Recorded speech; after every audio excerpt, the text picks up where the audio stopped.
ये देख, हमारे फकीर बाबा नक्श जी काम करता ऑफिस बॉय का, पर एटीट्यूड तो ऐसे दिखाता है जैसे भानुशाली खानदान का इकलौता वारिस हो। लगता है कि तुम्हारे पर काटना जरूरी है। ज्यादा उड़ो मत। औकात क्या है इसकी, तू देखना नेहा, इसकी नौकरी में कैसे खाती हूँ। सारी ताकत उस पर ही आजमानी है। नक्श भागो, नक्श भागो।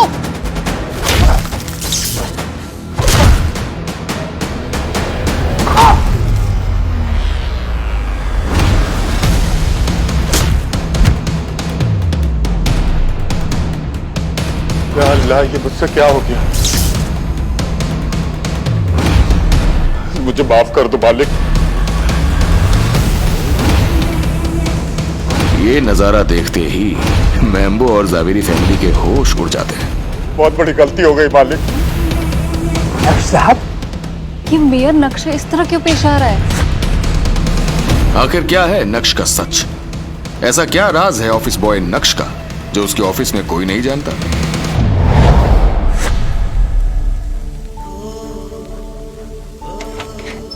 अपने ससुराल में नौकरों से बदतर जिंदगी गुजारने वाला नक्श, जिसे ससुराल में गालियों के अलावा कुछ नहीं मिलता था, ससुराल में रोज अपनी बीवी से मार खाने वाला गरीब घर जमाई।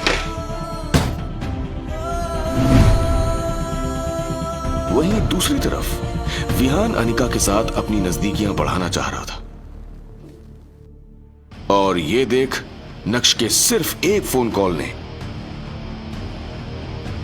कैसे बर्बाद कर दी विहान बजाज की 1000 करोड़ की कंपनी।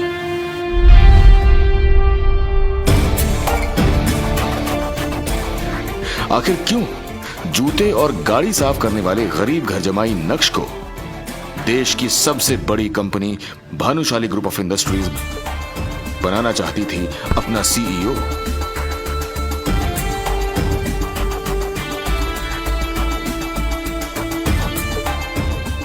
आखिर ऐसी क्या वजह है जो इतनी बड़ी कंपनी को नक्श को अपना लीडर चुनने पर कर रही है मजबूर?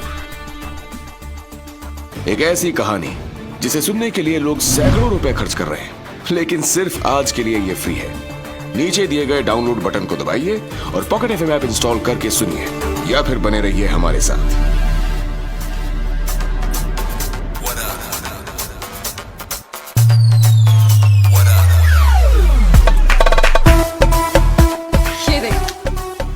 हमारे फकीर बाबा नक्श जी काम करता ऑफिस बॉय का, पर एटीट्यूड तो ऐसे दिखाता है जैसे भानुशाली खानदान का इकलौता वारिस हो। औकात क्या है इसकी, तू देखना नेहा, इसकी नौकरी में कैसे खाती हूँ। नक्श एक ऑफिस बॉय का काम करता था। वो अपने ऑफिस का सबसे गरीब लेकिन टैलेंटेड और हैंडसम लड़का था। शायद इसलिए उसके ऑफिस में काम करने वाले रईस लड़के लड़कियां नक्श को पसंद नहीं करते थे। उन्हीं में से एक थी शिवानी। शिवानी को नक्श जैसे गरीब लड़कों से बेहद नफरत थी। दिन रात कड़ी मेहनत करने के बावजूद नक्श को अपने कलीग से वो इज्जत नहीं मिलती थी जो वो डिजर्व करता था।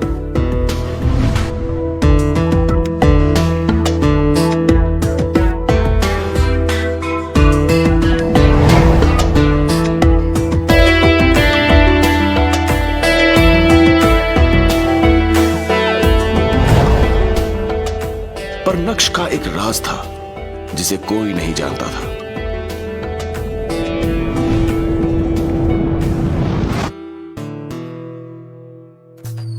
लेकिन एक दिन शिवानी के साथ कुछ ऐसा हुआ जिसकी उसे बिल्कुल उम्मीद नहीं थी। ओह माय गॉड, नेहा, नक्श इस महंगे 5 स्टार होटल में। एक शाम जब शिवानी अपनी दोस्त के बर्थडे पार्टी अटेंड करने के लिए सूरत के सबसे महंगे 5 स्टार होटल पहुंची तो वहां नक्श को देख गुस्से से भड़क गई। मेरा स्टैंडर्ड इतना गिरा नहीं है कि मैं इस गरीब सड़क छाप के साथ पार्टी करूं। I am living. अरे शिवानी रुक, मेरी बात तो सुन। ये देख, जावेरी खानदान की हेड कल्याणी देवी के बर्थडे पार्टी का इनवाइट। इन जैसे बड़े लोगों के साथ उठना बैठना है मेरा। मैं अब और यहाँ नहीं रुक सकती। शिवानी। इतना बोल के शिवानी वहां से जाने लगती है, लेकिन तभी वो टकरा जाती है एक बिगड़ैल रईसजादे से, जो सूरत शहर के मेयर का बेटा था। इतनी जल्दी भी क्या है जाने की? एक ड्रिंक मेरे साथ भी लगा ले। शिवानी घबरा जाती है, पर तभी उस लड़के के सिर पर एक बॉटल आकर जोर से लगती है, और बॉटल मारने वाला कोई और नहीं, नक्श था।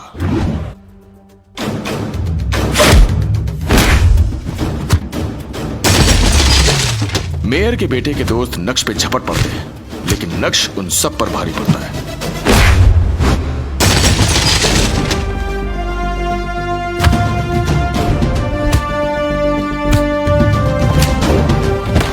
फिर देखते ही देखते वो लड़के वहां से भाग तो जाते हैं, लेकिन नक्श की तारीफ करने की बजाय उसके दोस्त उसी पे भड़क जाते हैं। ये क्या किया तुमने? वो लड़का यहाँ के पावरफुल मेयर का बेटा है। हम सबको मुश्किल में डाल दिया। फैसला होता है कि नक्श मेयर के घर जाकर माफी मांगेगा। नक्श इसके लिए तैयार भी हो जाता है, लेकिन मेयर के बंगलों पे जो होता है उसकी किसी ने कल्पना भी नहीं की थी।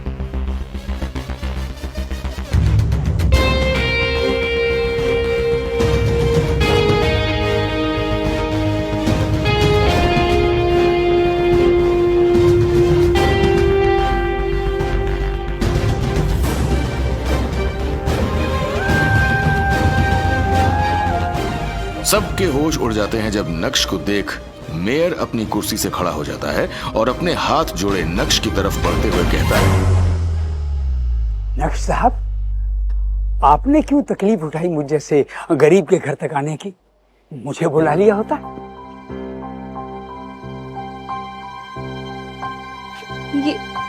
ये मेयर नक्श इस तरह क्यों पेश आ रहा है? कौन है ये नक्श? आखिर क्या है नक्श का सच? ऐसा क्या राज है ऑफिस बॉय नक्श का जो उसके ऑफिस में कोई नहीं जानता? क्या नक्श कोई पैसे वाला है जो गरीब होने का नाटक करता है, या फिर है वो कोई बहुत बड़ा क्रिमिनल? क्या नक्श का सच अब सबके सामने आ जाएगा? क्या अब बदलेगा शिवानी का नजरिया नक्श के लिए?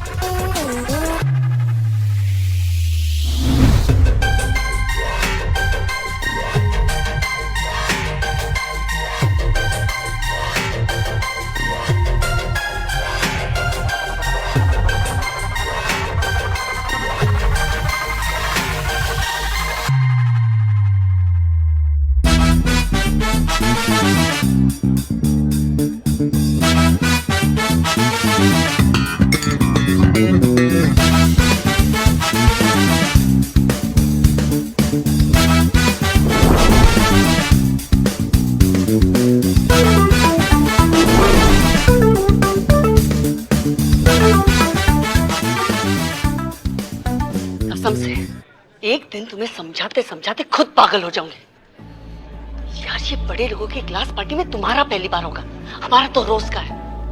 कम से कम इस गिफ्ट को तो ठीक से रैप कर लेते। अक्ल घास चढ़ने गई यार। छोटे लोग, छोटी सोच।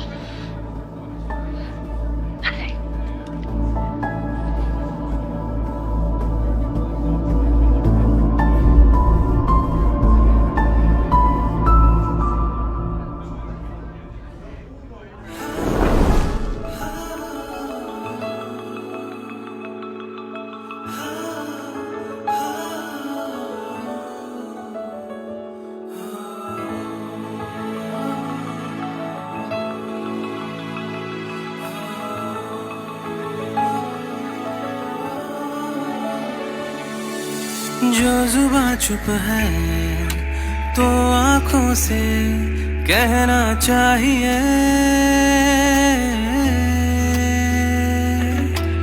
इश्क कतरा है तो दरिया सा बहना चाहिए।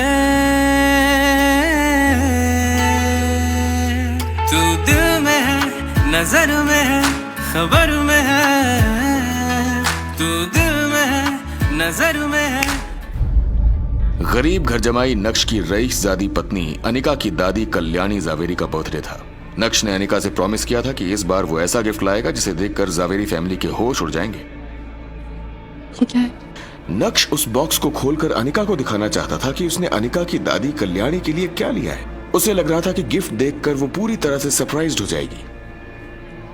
ये बॉक्स मुझे उन्हें ऐसे ही देना है और इसे गिफ्ट रैप करने का मेरे पास टाइम नहीं था।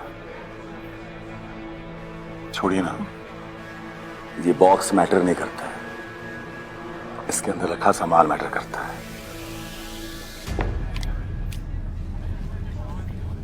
अनिका उस बॉक्स के अंदर का सामान नहीं देखना चाहती थी।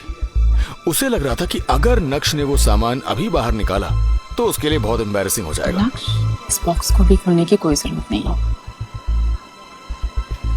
मौके का फायदा उठाना और जब सभी लोग दादी को गिफ्ट देने लगे तो तुम चुपके से अपना गिफ्ट बाकी लोगों के गिफ्ट के साथ रख देना। मुझे इस बार कोई ड्रामा नहीं चाहिए। थक गई हूँ।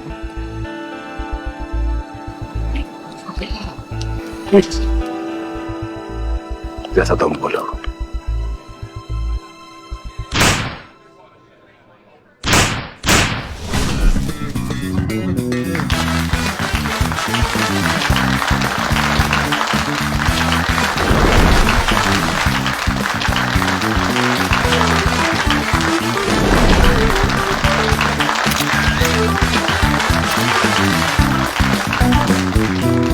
पार्टी शुरू हो गई थी और स्टेज पर सभी लोग एक एक करके कल्याणी को गिफ्ट्स दे रहे थे। ऐसी पार्टीज में अक्सर ऐसा होता है कि सारी रिच फैमिलीज की नजर एक दूसरे के गिफ्ट्स पर होती है। सभी जानना चाहते हैं कि कौन क्या दे रहा है, किसका गिफ्ट सबसे ज्यादा वैल्यूएबल है। साथ ही साथ सभी कल्याणी के रिएक्शंस को भी नोटिस करते हैं ताकि उन्हें पता चले कि वो गिफ्ट कल्याणी को पसंद आया है या नहीं। पल्लवी,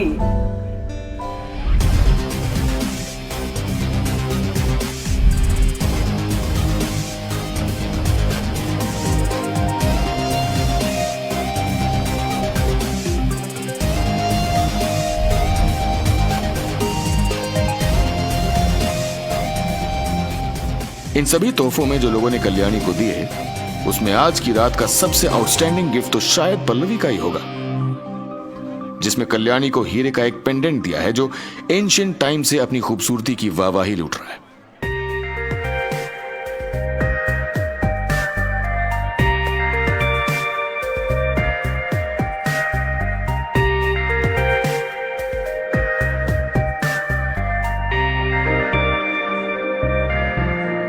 ये लड़की शुरू से ही सबसे आगे रही और आज भी सभी से आगे है। अनफॉर्चुनेटली, भले ही तुम्हारी दादी तुमसे कितना ही प्यार क्यों न करती हो, लेकिन वो तुम्हें हमेशा के लिए अपने पास नहीं रख सकती। एक न एक दिन तुम्हारी शादी होगी और तुम दूसरे घर चली जाओगी। मैं उसके बाद तुम्हारा हिस्सा नहीं रह पाऊंगी। पल्लवी का कोई बॉयफ्रेंड भी नहीं है, लेकिन कल्याणी की सोच कहां से कहां पहुंच गई थी।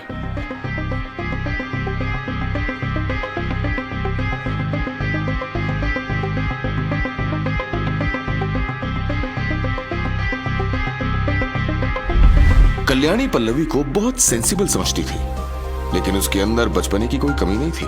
अपनी दादी का हाथ पकड़े हुए पल्लवी ने एक छोटी बच्ची की तरह बड़े प्यार से कहा, दादी, मुझे छेड़ने की कोई जरूरत नहीं है। मैं कहीं नहीं जाऊंगी, हमेशा आपके पास ही रहूंगी।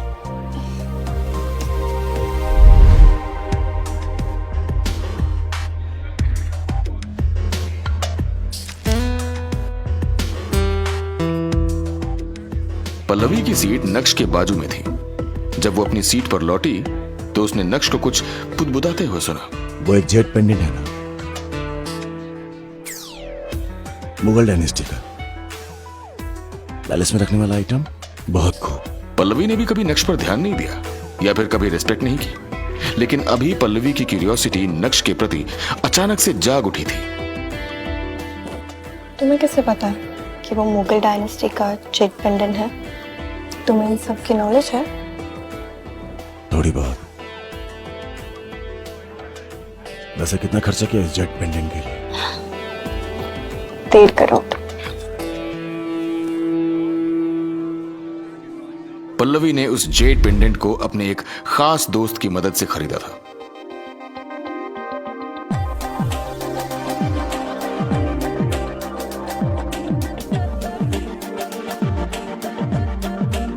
और उसे ये जेड पेंडेंट 20 से 30 लाख रुपए सस्ते में मिला था, क्योंकि शुरू से ही पल्लवी ने अपने दोस्तों को बता दिया था कि वो अभी अर्न नहीं करती है और उसके पास ज्यादा पैसे भी नहीं है।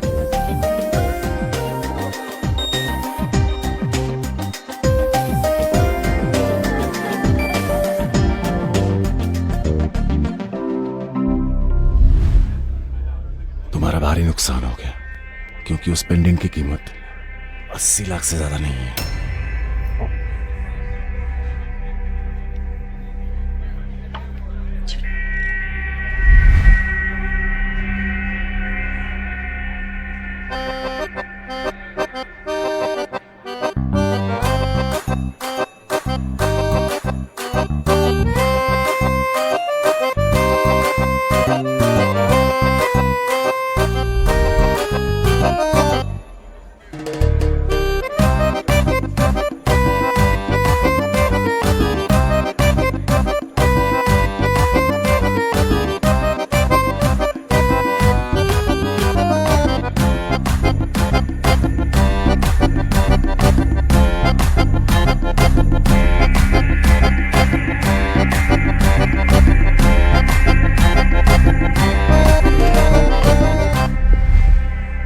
क्या 80 लाख?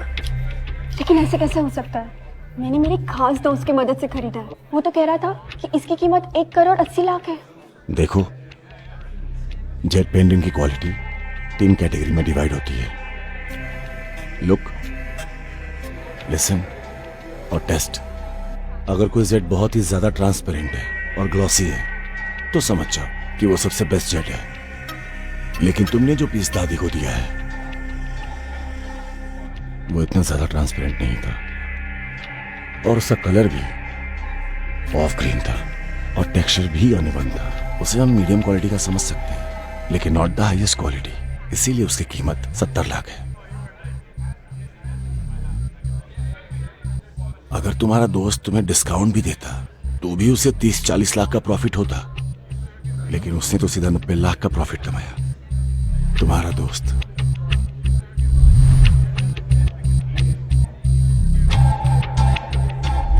वो गाना सुना है, यार नहीं लूट लिया घर यार का? मुझे और कमेंट नहीं करना।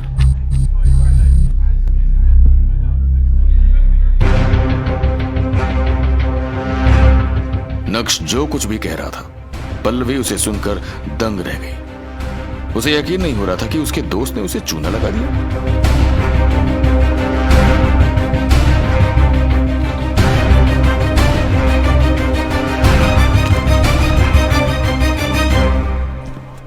विहान बजा जाए। विहान आया है, उसे जल्दी से अंदर इनवाइट करो।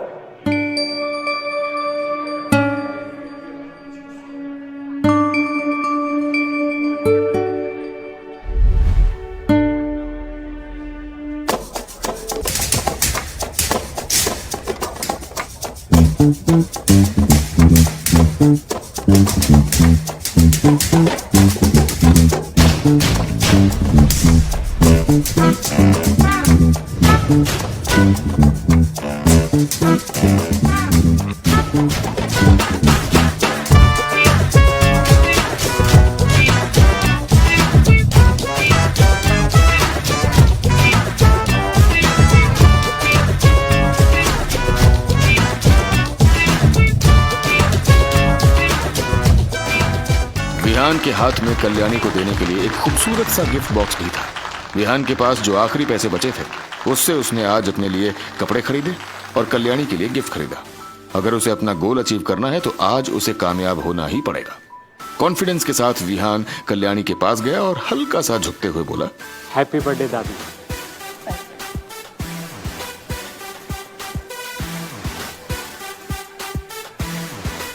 दादी, आज आपका जन्मदिन है और मेरी तरफ से आपको लख लख बधाई। भगवान करे कि आप स्टैच्यू ऑफ यूनिटी की तरह हमारे साथ ऐसे ही खड़ी रहें हमेशा के लिए। एंड सॉरी दादी, काफी ट्रैफिक था इसलिए आने में थोड़ा लेट हो गया, और उम्मीद करता हूँ आप इस वजह से मुझसे नाराज नहीं होंगी। कल्याणी जानती थी कि विहान को अनिका बहुत पसंद है। विहान को देखकर कल्याणी के दिल में न जाने क्या क्या ख्याल आने लगे थे। अब जब आ ही गए हो तो कौन सा लेट और कैसा लेट? वैसे भी तुम अपने काम के सिलसिले में बहुत बिजी रहते हो, तुम कंसिडरेट भी हो। स्पेशली यहाँ आए मुझे बहुत अच्छा लगा।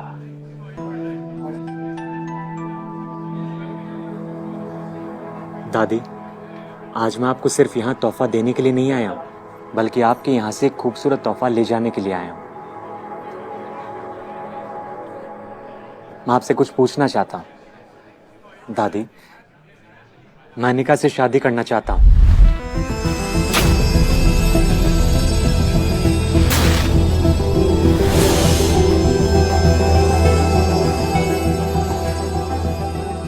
कल्याणी ने घूरते हुए विहान को देखा और उसके बाद उनकी नजर अनिका पर जाकर टिक गई थी।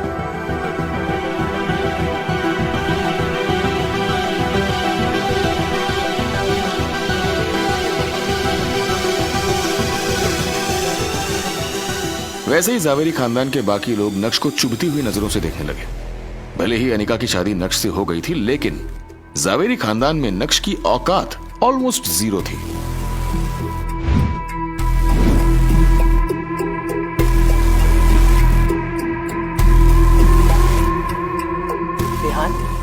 तुम्हें भी पता है कि अनिका की शादी हो चुकी है और इस शादी को 2 साल से ज्यादा का समय हो गया है। क्या तुम्हें इस सब से फर्क नहीं पड़ता?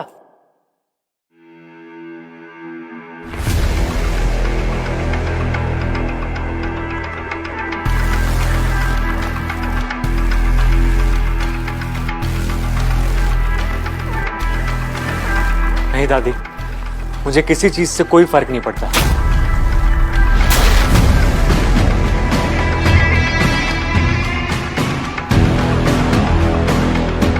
मैं अनिका से बहुत प्यार करता हूं और आपको भी मैं दिल से दादी मानता हूं और उम्मीद करता हूं कि आप अनिका की खुशियों के बारे में सोचेंगे और मेरी रिक्वेस्ट को एक्सेप्ट करेंगे। विहान को नक्श के वहां होने से कोई फर्क नहीं पड़ रहा था। उसे तो बस अनिका से मतलब था और वो आज उसे यहां से ले जाना चाहता था। उसी समय विहान, विहान, विहान।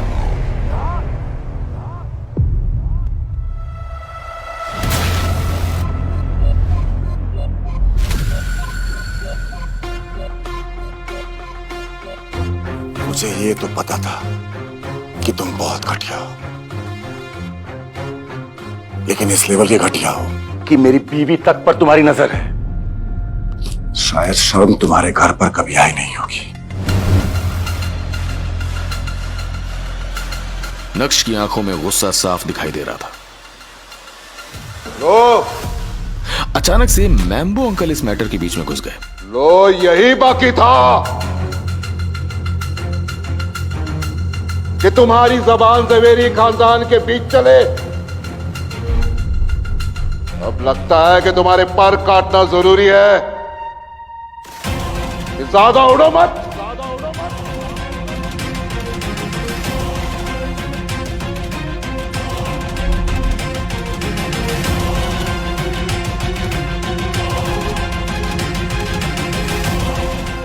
इससे कोई फर्क नहीं पड़ता कि मैं कितना ही यूजलेस क्यों ना हो, लेकिन आपसे बेटर हूं मैं।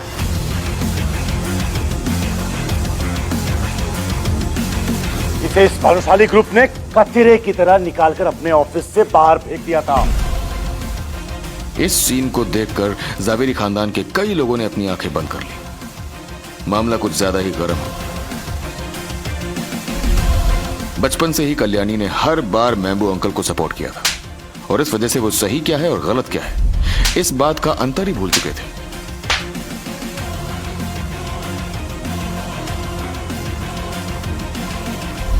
यही वजह है कि उन्हें दूसरों के मामले में घुसना और लड़ाई झगड़ा करना बहुत अच्छा लगता था। आज भी वो यही कर रहे थे। जवानी के दिनों से ही मैम्बो अंकल ने कॉलेज में खूब दंगे फसाद किए थे।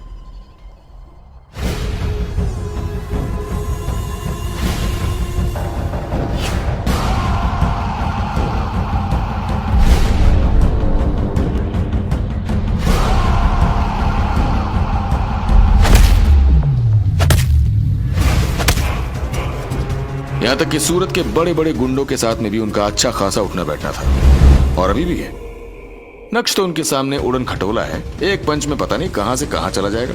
लेकिन उसके बाद भी उसने मैम्बो अंकल से पंगा ले लिया था और ये देखकर जावेरी खानदान के लोग फुसफुसाने लगे थे। हो गया कल्याण, आज की रात नक्श के लिए अच्छी जाने वाली नहीं है।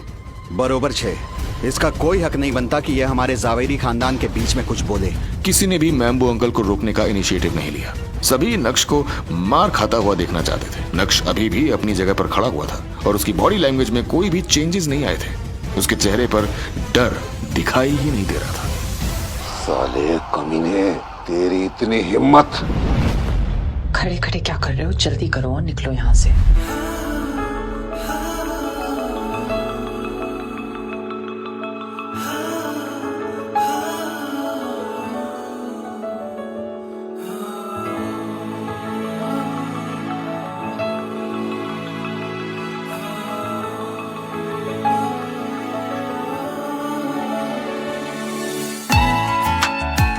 अनिका को भी नहीं पता था कि वो नक्श के लिए इतना कंसर्न क्यों हो रही है। शायद इस वजह से कि उन दोनों को एक साथ रहते हुए अब 2 साल से ज्यादा का समय हो गया था और वो नक्श को मार खाते हुए नहीं देख सकती थी।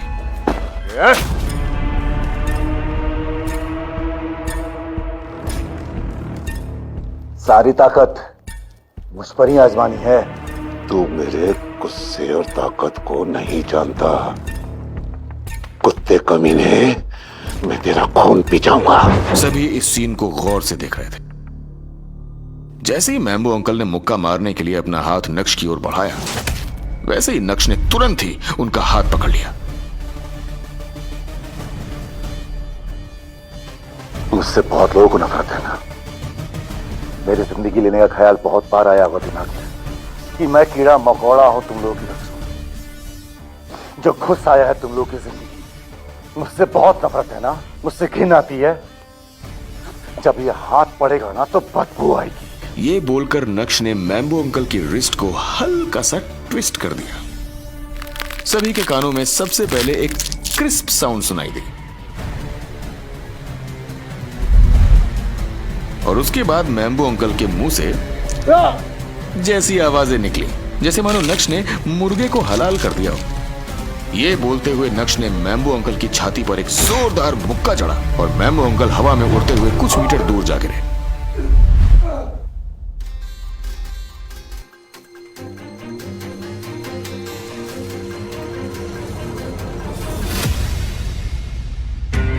मैम्बो अंकल दर्द से छटपटाते हुए जमीन पर पड़े थे।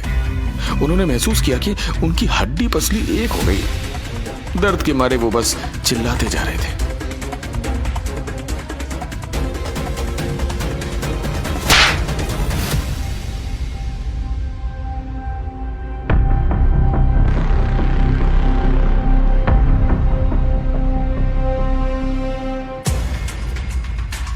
तुम अपने आप को समझते क्या हो? आज कल्याणी जी का जन्मदिन है, खुशी का दिन है और तुम्हारी ये हिम्मत कि आज के दिन यहाँ तमाशा खड़ा कर दिया। सही कहा तुमने, तुम कीड़े मकोड़े हो इस परिवार के लिए। हमारा खाकर हम ही को नुकसान पहुंचा रहे हो। जानवर भी तुमसे ज्यादा वफादार होता है। तुम सिर्फ एक कुत्ते हो जिसे मेरे परिवार ने इतने सालों से पाल कर बड़ा किया है।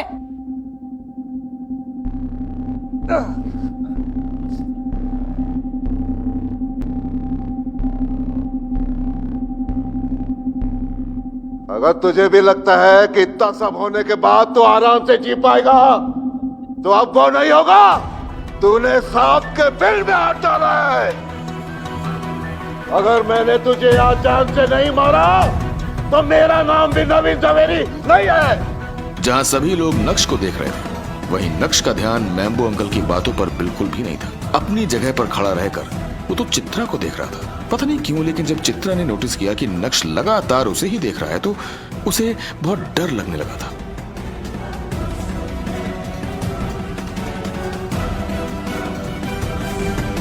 अनिका और मेरी शादी को 2 साल हो गए। भले ही आपको मेरी तरफ से कोई कंट्रीब्यूशन नहीं दिखाई देता, लेकिन हम दोनों के बीच में फैमिलियल लव तो हो सकता है ना। आज नक्श के चेहरे पर एक अलग ही कॉन्फिडेंस दिख रहा था, जिसे देखकर ऐसा लग रहा था जैसे नक्श पूरी तरह से बदल गया। क्योंकि मैं दूसरे लोगों से कंपीट नहीं कर पाया, इसलिए आपने और अनिका ने मुझे हमेशा नीचा दिखाया है।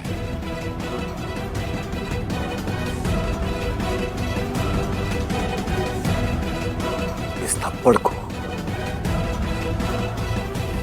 मैं याद रखूंगा। आज से, अभी से मैं आपके इस जावेरी खानदान को ठोकर मारता हूं।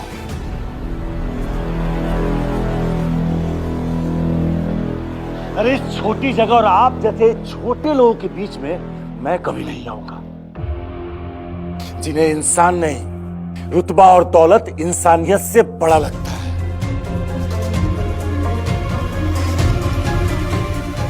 और अगर कभी वापस बुलाने आए तो कल्याणी देवी को लेकर आना। जब तक वो मेरे पैरों में गिरकर सबकी गलतियों की माफी नहीं मांगती, तब तक मेरी जूते की नोक पे रहोगे तुम सब।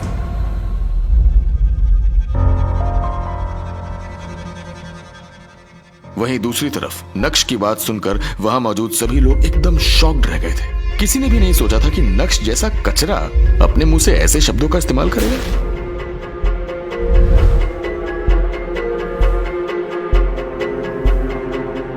अरे रोको इसे जाने मत दो।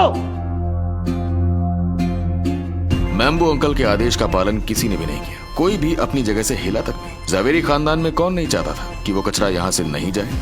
नक्श ने तो ये तक कह दिया कि अगर उसे वापस बुलाना चाहते हो तो कल्याणी को उसके पैरों में गिरना होगा। इस बात पर तो नक्श को बहुत मार पड़नी चाहिए, लेकिन कोई हिम्मत ही नहीं कर रहा था। तुम्हें जाने के लिए किसने कहा? रुको। जैसे ही मैम्बो अंकल ने अपनी बात खत्म की, वैसे ही रंगरेज रेस्टोरेंट के सामने एक के बाद एक कई काली स्कॉर्पियोज आकर रुकनी शुरू हो गई। शहर के सबसे बड़े और महंगे रेस्टोरेंट में ये पार्टी हो रही थी, इसीलिए सभी इस फिल्मी नजारे को आसानी से अपनी आंखों में कैद कर सकते थे। देखते ही देखते सभी गाड़ियों से उतर के पार्टी हॉल की तरफ बढ़ने लगे।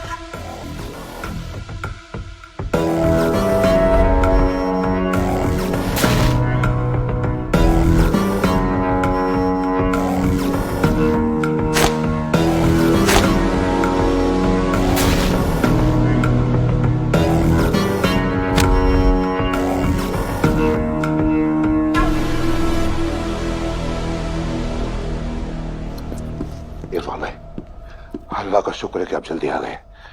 बोल नवीन, क्या मसला है? कौन सी गंदगी साफ करनी है? इरफान भाई, यही है वो कचरा। इरफान भाई सूरत के जाने माने गुंडे थे और पूरे सूरत में उनका नाम था। जी हाँ, गलत कामों में। जावेरी खानदान में कोई दूध का धुला नहीं था। ज्यादातर सभी इरफान भाई को जानते थे, सिर्फ नाम से। देख पहली बार रहे थे और उन्हें देखने के बाद सभी के होश उड़ गए। नवीन मामू का जवाब नहीं। क्या बात है, इन्होंने इरफान भाई को बुला लिया। मैम्बो अंकल के भांजे को ये सब देखकर बहुत अच्छा लग रहा था। नक्श भागो, नक्श भागो। अचानक से सीन आशिकाना से कातिलाना हो गया था। अनिका ने भी इरफान भाई का नाम पहले से सुन रखा था। अगर नक्श उनके हाथों में लग गया तो फिर तो नक्श का कल्याण हो जाएगा। मार मार के नक्श का भरता बना देंगे वो, शायद वो बचेगा ही नहीं। अनिका के मन में ये सारी बातें चल रही थी।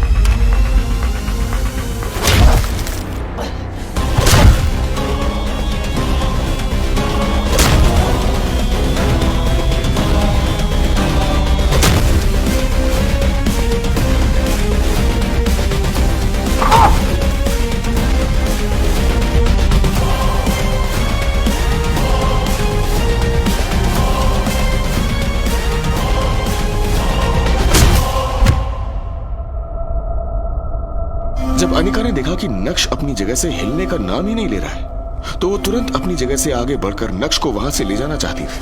अनिका, ये तुम क्या कर रही हो? क्या तुम पागल हो गए हो?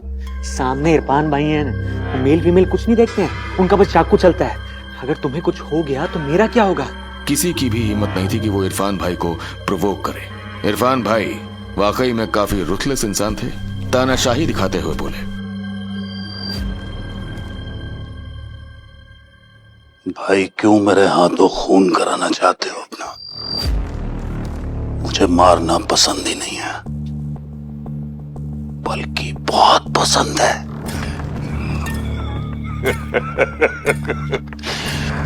मेरे दोस्त नवीन के नाम आज एक और सही।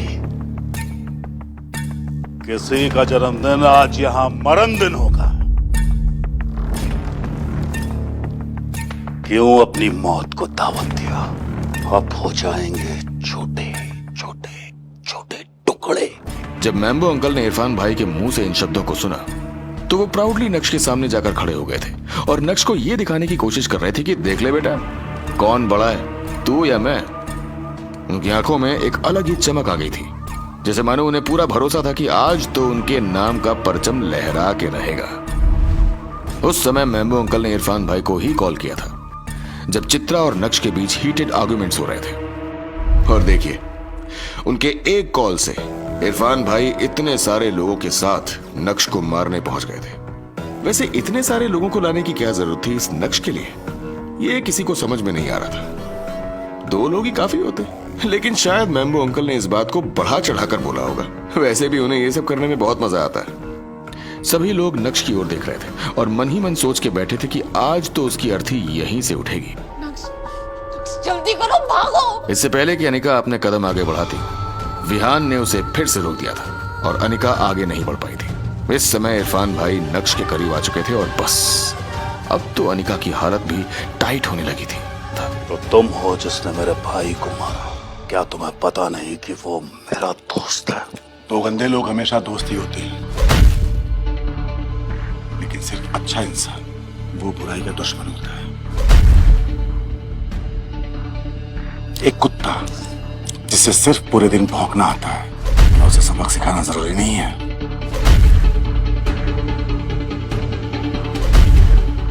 इतने साल से शहर पे दबदबा है मेरा, लोग जानते ही नहीं, मानते भी हैं, इसलिए जुबान पे कंट्रोल करके अपने आगे सर झुकाते हैं। लेकिन तू बच्चा है, इसलिए जुबान पे कंट्रोल नहीं कर पाया और आंख मिलाकर इरफान से बात कर रहा है। आपकी हिम्मत सिर्फ इसलिए बढ़ी है क्योंकि आज तक आपका सिर्फ डरने वालों से पाला पड़ा है, लेकिन आज आपको पता चलेगा कि मर्द क्या होता है। नक्श की नजर एक बार भी उस चाकू पर नहीं गई थी जो इरफान भाई ने उसके कंधे पर टिका रखा था।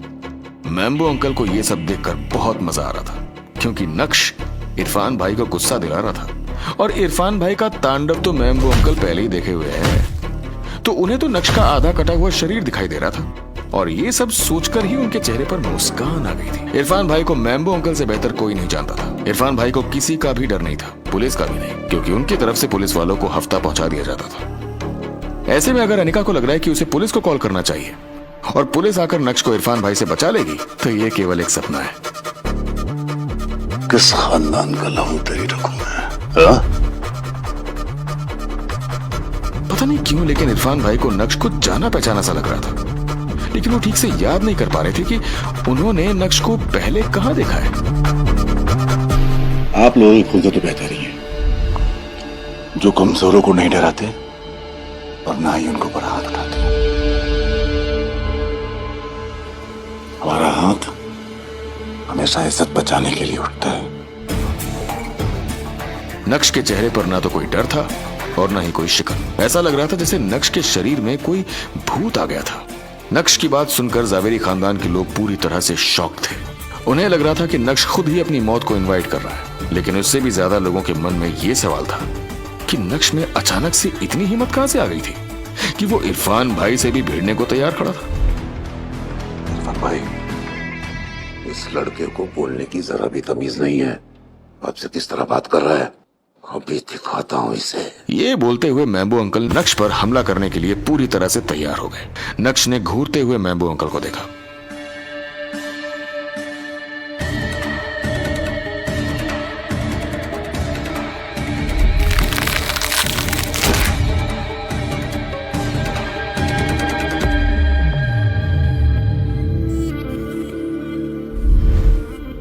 और उसके बाद अपनी नजर इरफान भाई पर टिका दी और इरफान भाई के कान में कुछ कहा।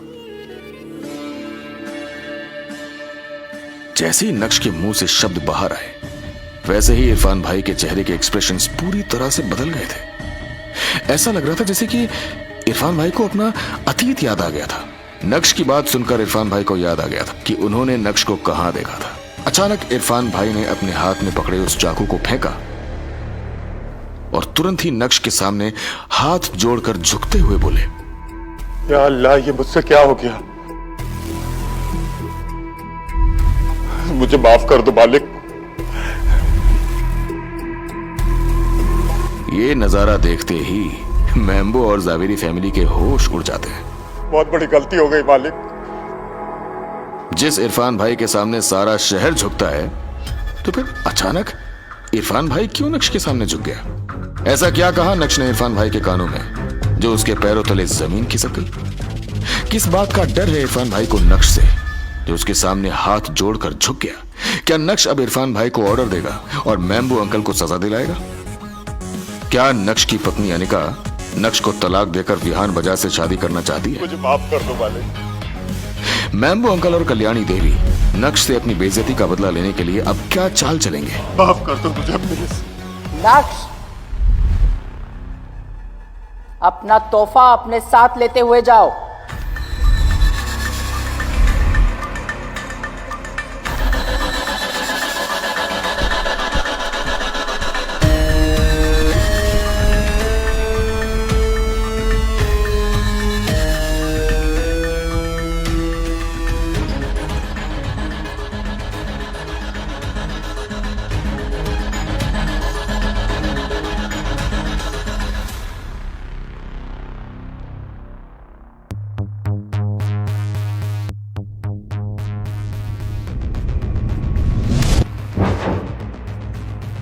आखिर क्या है इस गिफ्ट बॉक्स का रहस्य जिसे देख सबकी आंखें खुली की खुली रह गई? कौन है ये नक्श और क्या है इसकी कहानी? इन सभी सवालों का जवाब पाने के लिए बस अपनी स्क्रीन पर नीले बटन को क्लिक करें, फिर प्ले स्टोर खोलने के बाद पॉकेट FM ऐप इंस्टॉल करें और फिर अपने मोबाइल नंबर से रजिस्टर करें। अब आप पॉकेट FM की ढेरों मजेदार कहानियां सुन सकते हो। सुनने के लिए तुरंत डाउनलोड करें पॉकेट FM और सुने ये दिलचस्प कहानी इंस्टा एम्पायर।